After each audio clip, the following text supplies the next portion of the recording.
એક ગામમાં એક ગોવાળ રહેતો હતો અને ગોવાળનું નામ ગાંડો, એટલે આખું ગામ એને ગાંડો ગોવાળ્યો જ કે. અને ગાંડા કને પાછી ગાયો ઘણી એટલે દૂધ ઘણું, પણ ગામમાં ડેરી નહીં. એટલે ગાંડો આમ વિચારે કે ગામમાં જો ડેરી હોત તો હું મારું દૂધ બધું ડેરીમાં ભરાવત, મારે પગાર આવત મોટો અને હું રૂપિયાવાળો થઈ જાત. પણ હવે ડેરી તો છે નહીં, તો દૂધનું શું કરવું? તો એ ગાંડાના ઘરના છે એ દૂધને ઉકાળે, એનો માવો બનાવે ને 1-1 કિલોના પીંડા વારે. અને પછી એ ગોવાળ છે એ શહેરમાં જાય, માવો વેચે અને એમાંથી એમનું ગુજરાન હાલતું હતું. તો એક દિવસ એ ગોવાળ ગાયું ચરવી અને આવ્યો અને એના ઘરનાએ કીધું કે આપણે માવો તૈયાર થઈ ગયો છે, ઘરે આટલી કરિયાણાની જરૂર છે, તો તમે શહેરમાં જાઓ, માવો વેચી આવો અને હાટે વસ્તુ લઈ આવો.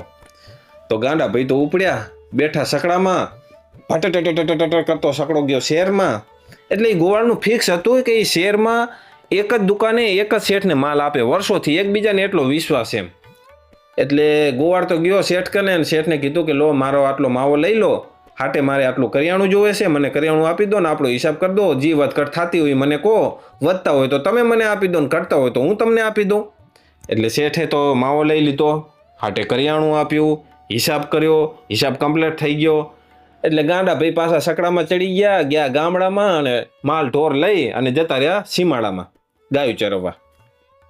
હવે શેઠ દુકાને બેઠા હતા એટલે એમને એમ બેઠા બેઠા એમ વિચાર આવ્યો કે લો ના ગાંડા ભાઈ મને આટલો માવો દઈ જાય છે દર વખતે, વજન આપણે કોઈ કરતા નથી, પણ લો ને એક પીંડો જોખી એમ. તે પીંડો મૂક્યો ત્રાજવામાં, તે 900 ગ્રામનો થયો. એટલે શેઠે વિચાર્યું કે આ ગાંડા ભાઈને કાંઈક ભૂલ પડી લાગે હે, કેમ કે માણસ તો એમ કે ઈમાનદાર છે, પણ હવે મનમાં એક વેમ કરી ગયો ને, એટલે કે આમાં કદાચ એક પીંડામાં ભૂલ હશે. પણ બીજો પીંડો મૂક્યો ત્રાજવામાં, બીજો 900 ગ્રામનો થયો. શેઠ કે મારું બેટું કેમ આમ થયું? બધા પીંડા મૂક્યા, બધા 900 ગ્રામના જ થયા. તે શેઠને તો બહુ આઘાત લાગ્યો એમ કે મેં આ માણસ ઉપર હું વર્ષોથી વિશ્વાસ કરી અને માવો લઉં હું, કેમ કે આ 20 પીંડા હતા, એમ કે 20 પીંડામાં મારે 2 કિલોનું નુકસાન પડ્યું ને આવું તો હું 15 વર્ષથી લઉં છું, મારે કેટલું નુકસાન પડ્યું હશે? આ શું મને આવી છેતરતો હશે? આને હું આને બધા ગાંડો કહે, પણ આ મને ગાંડો બનાવી ગયો. અને હવે મનમાં વિચારે કે હવે શિખર મારું બૂચ મારીને ગયો છે, બીજી વાર આવશે કે નહીં આવે કે આવો એનો વિચાર આવે. પણ થોડાક દિવસો થયા તો ગોવાળ તો પાછો દુકાને આવ્યો અને શેઠને કીધું કે લો શેઠ, આ માવો આપણો લઈ લો અને આ વખતે આપણે કઈ કરિયાણું જોતું નથી હો, રૂપિયા જોવે છે, રૂપિયા આપણને આપી દો. શેઠ કે શું રૂપિયા આપું યાર, હું તારા કને વર્ષોથી તારી કનથી તારો માવો લઉં હું, આપણે શરૂઆતમાં વજન કરતા, પણ તને ખબર છે કે હવે મેં કોઈ દી તારો માવાનો વજન કર્યો નથી. મેં તારા વિશ્વાસે તું કહેતો કે 1 કિલોનો પીંડો છે તો હું 1 કિલો સમજીને જ લઈ લેતો અને આ પ્રમાણે જ આપણે હિસાબ કરતા.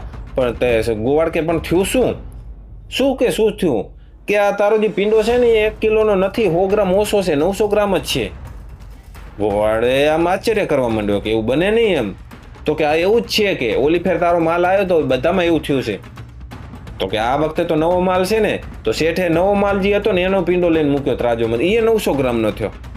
હવે તો ગોવાળે બચારો આમ થોડોક શરમાણો એમ લાચાર પડ્યો, બધાનો વજન કર્યો, બધા પીંડા 900 ગ્રામના થયા. તો ગોવાળને બચારાને આમ શરમ આવવા માંડી. એ કે શેઠ આવું બને નહીં, હવે કે અમે ખોટું કરીને અમારે ક્યાં જવું? કહો કે આપણે કે હું તમને છેતરું, પણ ઉપરવાળાને કેવી રીતે છેતરું? એ તો કે બધું જોવે છે ને, એટલે ગામડાના માણસને આવું બહુ હોય, એમ કે ઉપરવાળો જ બધું જોવે છે ને. શેઠ કે તું મને છેતરે હે ને વર્ષોથી, ભયા મને આવી છેતરે હે, મેં તારા ઉપર વિશ્વાસ કર્યો. પછી તો શેઠે ઘણું બધું કીધું એમ કે તું બૂચ મારવાના ધંધા કરે હે ને, તું સારો માણસ નથી ને, બહુ ઠપકો આપ્યો ને.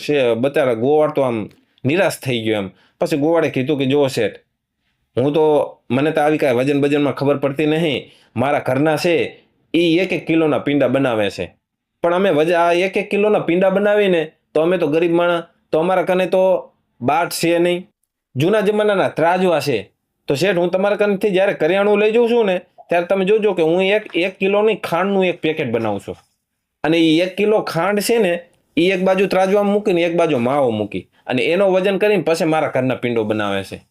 પછી તો શેઠ લાચાર પડ્યા અને શેઠ બોલે એવા રહ્યા નહીં, લાલ કુમ થઈ ગયા. પણ હવે શું કરે? ગોવાળે તો અહીંયા કને માવો કે હવે આજથી આપણે વ્યવહાર પૂરો શેઠ, મારે તમને માલ દેવો નથી, હું ગમે ત્યારે બીજા શેઠને ગોતી લઈશ.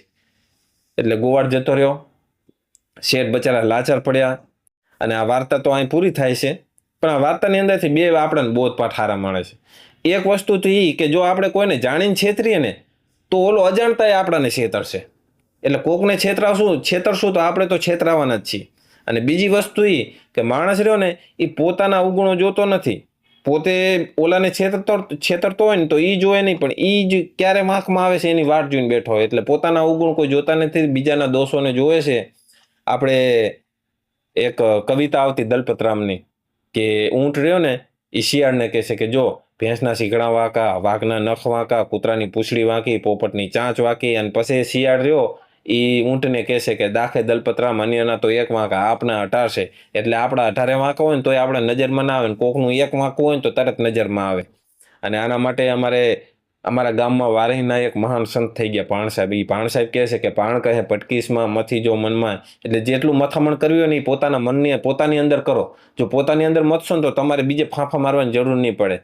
એટલે આ વાર્તા હતી અને આપણે સાંભળેલી એટલે મેં તમને સંભળાવી. અને જેવી લાગી એવી કોમેન્ટ કરજો. જય માતાજી.